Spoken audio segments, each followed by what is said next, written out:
Trusted gold buyers తాకట్టులో ఉన్న బంగారాన్ని విడిపించి ఈ రోజు ఉన్న మార్కెట్ ధరకే కొనబడును.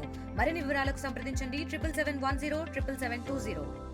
దేవిశ్రీ ప్రసాద్ గారు, అంటే ఉద్యోగస్తులను కాకుండా ఇప్పుడు రాజకీయ పార్టీలను నాయకులను టార్గెట్ చేసినా పెద్దగా చర్చ జరగకపోతుండే ఎందుకు ఉద్యోగస్తులను ఇంత పెద్ద ఎత్తున టార్గెట్ చేసిన అవసరం ఎందుకు వచ్చింది? ముఖ్యమంత్రి వైఖరి ఎందుకు మారింది? ఎందుకు ఉద్యోగుల పైన ఆయన మాట్లాడారు? అంటే 205 సంఘాలు దాదాపుగా ఈ రాష్ట్రంలో 13 లక్షల ఉద్యోగ ఉపాధ్యాయ కార్మికులకి ప్రాతినిధ్యం వహిస్తున్నటువంటి అన్ని సంఘాలు కూడా గత 17 నెలలుగా అనేక సందర్భాల్లో ముఖ్యమంత్రిని కలిసినాయి. క్యాబినెట్ సబ్ కమిటీ వేసింది.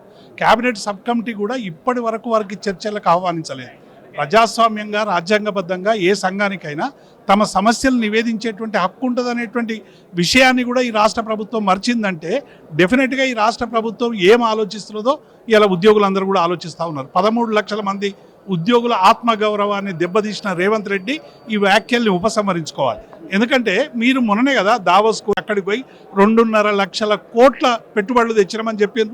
మరి ఎవరిని చూసి పెట్టుబడులు ఇచ్చారు? అవి మీరు చెప్పులు రకరకాలుగా మాట్లాడుతారు కదా, మొత్తం రాష్ట్ర ఇమేజ్ పోయిందని.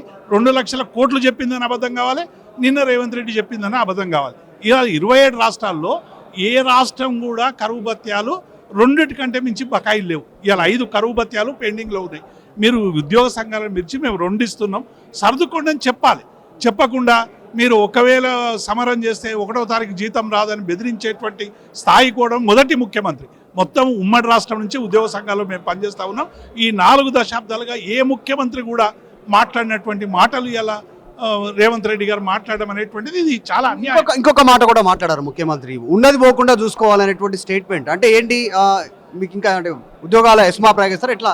ఇప్పుడు ఈ ఎన్టీ రామారావును, కిరణ్ కుమార్ రెడ్డిని, రోషయ్యను, కాసు బ్రహ్మానందరెడ్డిని పెద్ద పెద్ద ముఖ్యమంత్రులే ఉద్యోగ సంఘాలతో కురువు పెట్టుకొని ఏం జరిగిందో తర్వాత క్షమాపణలు చెప్పారో మనం అనేక సందర్భాల్లో చూసినాం. అనేక లక్షల మంది ఉద్యోగులు ఇలా ప్రజలకు సంక్షేమ పథకాలు అందించేటువంటి వాళ్ళు. ఇలా మీ రైతు బంధు కావచ్చు, రుణమాఫీ కావచ్చు, కళ్యాణ లక్ష్మి కావచ్చు, మీ స్కిల్ యూనివర్సిటీ కావచ్చు, ఏదైనా మీరు ఉద్యోగులు ఏం చేయదలుచుకున్నారు అంటే ఉద్యోగులందరినీ తీసేసి మీ తిరుపతి రెడ్డి, కొండలరెడ్డి రకరకాలకు సంబంధించిన సైన్యాన్ని ప్రభుత్వంలో నింపదలుచుకున్నారా? వాళ్ళతోనే పనులు చేయించుకోదలుచుకున్నారా? చెప్పండి స్టేట్ అవేగా ఉద్యోగులందరినీ తీసేస్తామని. కాబట్టి ఈ రేవంత్ రెడ్డి అసంటి ముఖ్యమంత్రులను 100 మందిని చూసిర్రు ఉద్యోగ సంఘాలు. కాబట్టి ఇటువంటి బెదిరింపులకు ఎవడు బెదిరేటోడు లేడు. ఇవాళ రేవంత్ రెడ్డి 2 రోజులు ఉంటాడు, 3వ రోజు పోతాడు. కానీ ఉద్యోగులు ఒక సుదీర్ఘకాలం పనిచేసేటువంటి ఉద్యోగులు ఎవ్వరు ఈ ప్రభుత్వం మీద యుద్ధం చేయాలని కోరుకోవడం లేదు. మా సమస్యలు పరిష్కరించండి అని రాజ్యాంగబద్ధంగా ప్రజాస్వామ్యబద్ధంగా అడుగుతున్నారు. ఇవన్నీ కూడా రికగ్నైజ్డ్ సంఘాలు. మేము రాజకీయ కుట్ర చేస్తున్నారు, ఎవరో రాజకీయాలు మేము బీఆర్ఎస్ పార్టీయో బీజేపీయో చెప్తే ఉద్యోగ సంఘాలు ముందుకు పోతాయా? అట్లయితే 17 నెలల కిందనే ఉద్యమాల్లోకి వచ్చేటోళ్ళు. కానీ ఉద్యోగుల సమస్యలని ఇలా పిఆర్సీ లేదు, హెల్త్ కార్డు లేవు, తర్వాత మీరు ఛాయ్ తాగే లోపల 317 జీవోను పరిష్కరిస్తామన్నాడు. ఇలా 317 జీవోకు సంబంధించిన అసలు ఇప్పటి వరకు కూడా లేదు. కాబట్టి అనేక అంశాలు ఇలా చాలా అంశాలు ఉద్యోగులు బాధపడతా ఉన్నారు.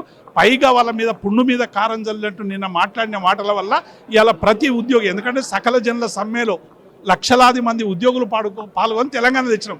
మా ముఖ్యమంత్రి కోపం ఏముందంటే ఆయన తెలంగాణ ఉద్యమంలో పాల్గొనలేదు. మేము 13 లక్షల మంది ఉద్యోగులు 42 రోజులు సకల జనుల సమ్మె చేసినాం. ఉద్యోగులు సమ్మె చేసిన ఉద్యోగులను తెలంగాణ ఉద్యమంలో ఉన్న వాళ్ళ పట్ల ఆయన నీచంగా ప్రవర్తించేటువంటి ప్రయత్నం చేస్తూ ఉన్నాడు. ఇవాళ ఏ నీళ్ల కోసం నిధుల కోసం కేసీఆర్ గారు ప్రయత్నం చేసి 73% ఫిట్మెంట్ తెచ్చిండో ఇవాళ ఫిట్మెంటు కనీసం మేము ఇవ్వలేమని చెప్పండి. మీరు ఇవాళ ఏ రాష్ట్రం కూడా చెప్పినటువంటి విషయాలు చెప్పి ఇవాళ ఇట్లా మాట్లాడడం అనేటువంటిది మంచిది కాదు. ఇప్పటికైనా ముఖ్యమంత్రి గారు వాళ్ళని చర్చలకు పిలవండి, ఆహ్వానించండి. మేము ఎవ్వరం ఏ రాజకీయ, మా కేటీఆర్ గారు చాలా స్పష్టంగా చెప్పారు, సమ్మెలకు పోవాలని మాకు లేదు, ఉద్యోగులకి సంక్షేమ పథకాలు అందాలంటున్నాం. మీరు సంక్షేమ పథకాలన్నీ లోపల పెట్టి తాళం వేసారు. ఆ తాళం తీసి ప్రజలకు సంక్షేమ పథకాలు అందించాలని మేము డిమాండ్ చేస్తాం. ఇది ఉద్యోగ సంఘాలకు సంబంధించిన నాయకులు డిమాండ్ చేస్తూ ఉన్నారు. ఉద్యోగులను కించపరిచేలా, బెదిరించేలా ముఖ్యమంత్రి వ్యాఖ్యలు ఉన్నాయి అంటున్నారు. వెంటనే ముఖ్యమంత్రి వాపస్ తీసుకోవాలి, ఆ మాటలను ఉద్యోగులకు క్షమాపణ చెప్పాలనేటువంటి డిమాండ్ చేస్తూ ఉన్నారు. చెప్తూనే చాలా స్పష్టంగా ఉద్యోగులు ఎవరికి లొంగరు, ఉద్యోగులు తెలంగాణ ఉద్యమంలో పాల్గొన్నారు. దాదాపు 13 లక్షల మంది. మీరు చెప్తే బెదిరిపోయేటువంటి పరిస్థితుల్లో లేరు. ఆల్రెడీ పెద్ద నాయకులైనటువంటి గతంలో పెద్ద పెద్ద స్థాయిలో ఉమ్మడి ఆంధ్రప్రదేశ్కు ముఖ్యమంత్రులుగా పనిచేసినటువంటి వారినే మెడలు వంచిన చరిత్ర ఉద్యోగులకు ఉంది అనేటువంటి స్టేట్మెంట్ చేస్తూ ఉన్నారు. వీడియో జర్నలిస్ట్ విజయ్తో మధు మల్కేడ్కర్, హైదరాబాద్. మరిన్ని వీడియోస్ కోసం ఛానల్ ని సబ్స్క్రైబ్ చేయండి. లేటెస్ట్ అప్డేట్స్ కోసం వాట్సాప్ ఛానల్ ని ఫాలో అవ్వండి. ఆ లింక్ డిస్క్రిప్షన్ లో ఉంది.